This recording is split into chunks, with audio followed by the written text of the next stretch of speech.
El Mayo on the left there and his son Vicente on the right have a narco pedigree that may be unrivaled in Chicago or anywhere else. Mayo, whose full name is Ismael Zambada Garcia, is the current top leader of the Sinaloa cartel that controls a majority of illicit drugs sold in Chicago. He was named in a new federal indictment this week, underscored by what his son Vicente has told authorities over the years from a Chicago jail cell.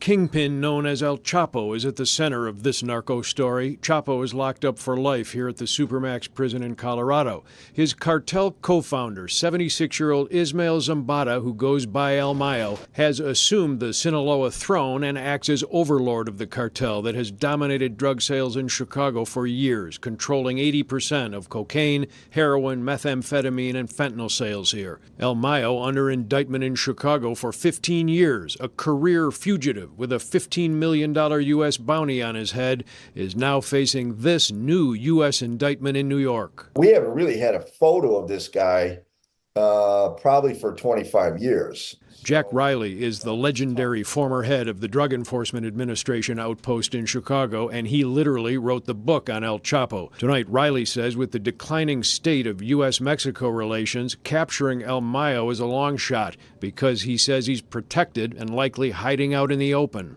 If I was a betting man, I'd bet on him.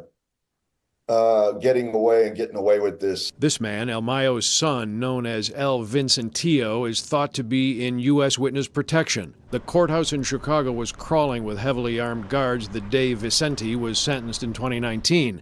Law enforcement sources say the son was recently released from here at the MCC in Chicago, and this Mexican newspaper a few weeks ago showed a purported photo of the drug lord's son in a D.C. airport, allegedly being transferred to federal witness protection. If I was him, I'd have gone into the witness protection, at least initially. Quite frankly, Chuck, that's why they would kill him. If he went in Mexico. Yeah. And I think his father certainly has influence, but there are a lot of, I think, alliances that have broken down.